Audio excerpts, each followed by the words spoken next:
Geronimo Stilton. I'm not a super mouse. This is part 1.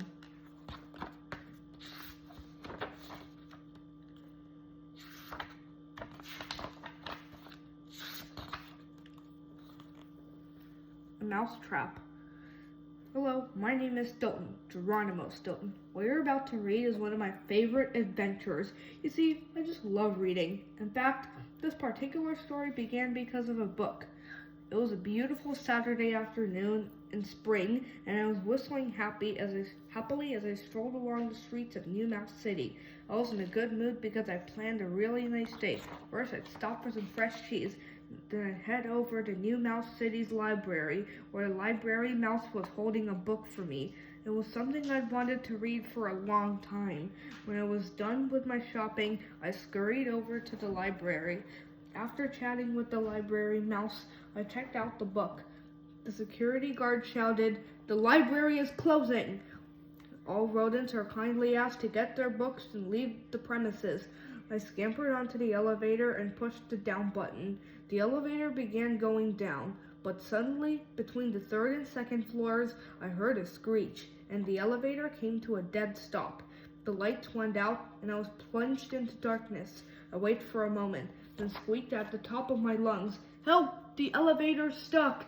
There was no response. A chill ran down my tail as a terrifying thought struck me. I'm stuck in an elevator on a Saturday afternoon and no one has a clue I'm here.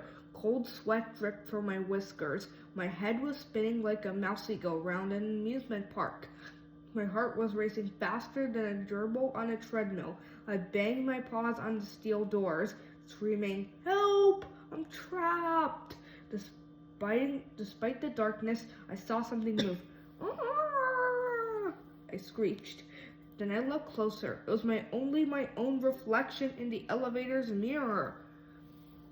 A real, true emergency. I tried to get a grip. I began to think things through. Okay, it's Saturday afternoon. The library will reopen on Monday morning, so I'll just wait calmly until then. But the thought of being stuck in an elevator for a day and a half gave me a bad case of scaredy mouse syndrome. I began to sob. "Help! Help!" There was no response. I sighed, then sat down. I figured I might as well make myself comfortable. I needed to cheer up a bit, so I rummaged through my shopping bags and found a piece of cheese. I began munching on it slowly, then drank a sip of orange juice. It was lucky I'd just done my shopping. A piece of cheese usually calms me down right away. After all, what mouse doesn't love cheese? For a moment, I felt better. How bad could it be? I had food to eat and a juicy book to entertain me. I planned on spending the whole weekend reading anyway. Too bad it was so dark in here. In fact, it was pitch black. All that darkness reminded me I hate small spaces. I get really claustrophobic. I took a deep breath. There was nothing to do but wait, so I removed my jacket, folded it into a pillow, curled up my tail, and tried to sleep. A nap was a surefire way to pass the time, but no matter how much I tried, I just couldn't seem to relax. Maybe it was the darkness, maybe it was the stuffiness, maybe it was my own freightiness. Whatever it was, I tossed and turned for hours. When I finally fell asleep, I had terrible dreams. I dreamed I'd been buried alive in a mummy's tomb. It was my most bone-chilling nightmare ever. Sunday morning finally rolled around and I couldn't see the sun, of course, but I realized it was morning when I checked the fluorescent light on my watch. By this time, it was starting to feel like the cheese had slipped off my cracker. I tried to comfort myself by humming softly. I wrapped my tail around myself and rocked back and forth, squeaking to myself. After a few hours of that, I heard a ring. I jumped up.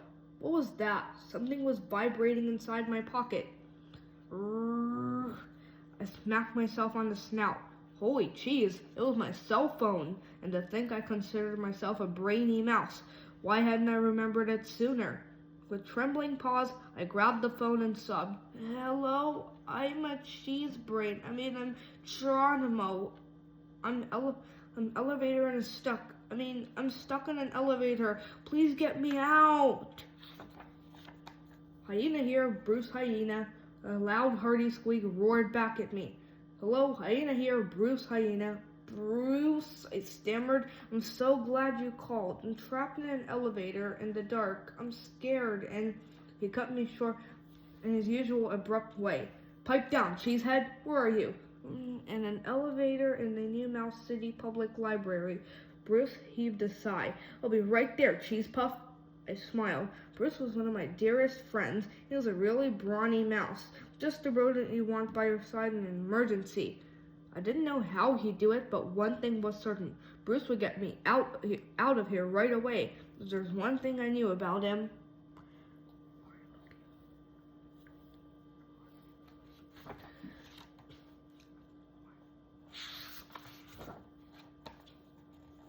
A few minutes later, I heard some paws run up the stairs. Then some paws pounded furiously on the elevator doors. Finally, somebody exclaimed, "Don't worry, everything is under control." I whispered, "Bruce, is that you?" No one answered. The elevator doors cracked open. A silver of light shone through. I blinked a few times. It had been a long time since I'd seen daylight. Light, air, freedom. Then an iron paw pulled me through the gap in the doors. Somebody shouted in my ear, "Everything okay, champ?" I barely managed to squeak. Then I passed out. I thought I'd leave my fur there.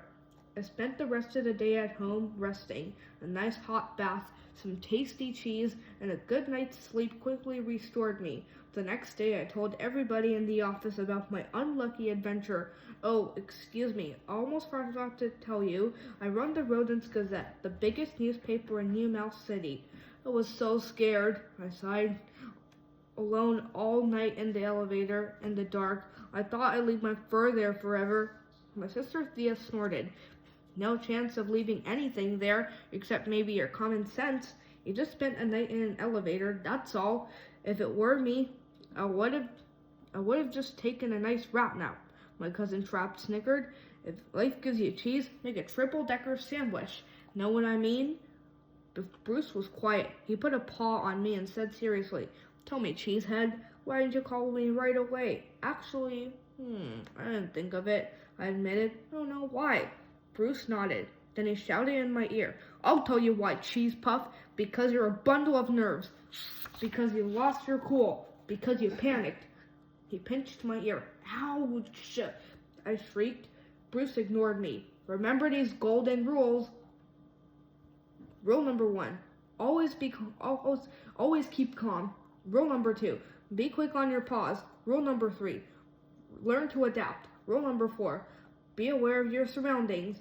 Got it, champ?" He scribbled something in a small orange notebook and then slammed it shut. He nodded, gave my sister a high five. "Why?" Winked at my cousin. "Why?" And signaled Benjamin not to worry.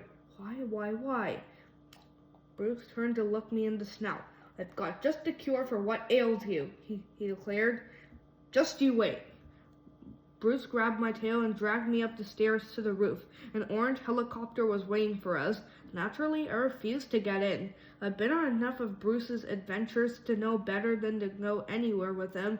I struggled valiantly, but in the end, an intellectual mouse like me couldn't compete with Bruce's massive muscles. He picked me up and threw me in. A place with lots and lots of sand. Bruce gave me a pair of mirrored sunglasses just like his. "Put these on.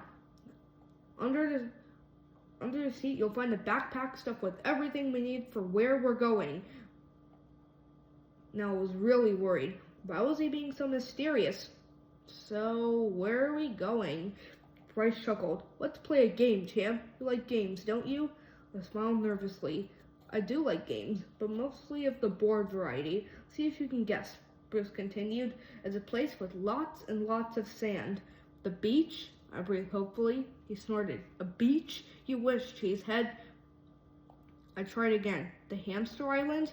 Where we're going is much, much, much bigger than an island, champ," he declared. "In fact, it's almost 4 million square miles. It's very, very, very hot there. It gets up to 100 degrees Fahrenheit in the shade, and it's very, very, very dry. It never rains." I was incredulous. "A place like that doesn't exist," he snickered.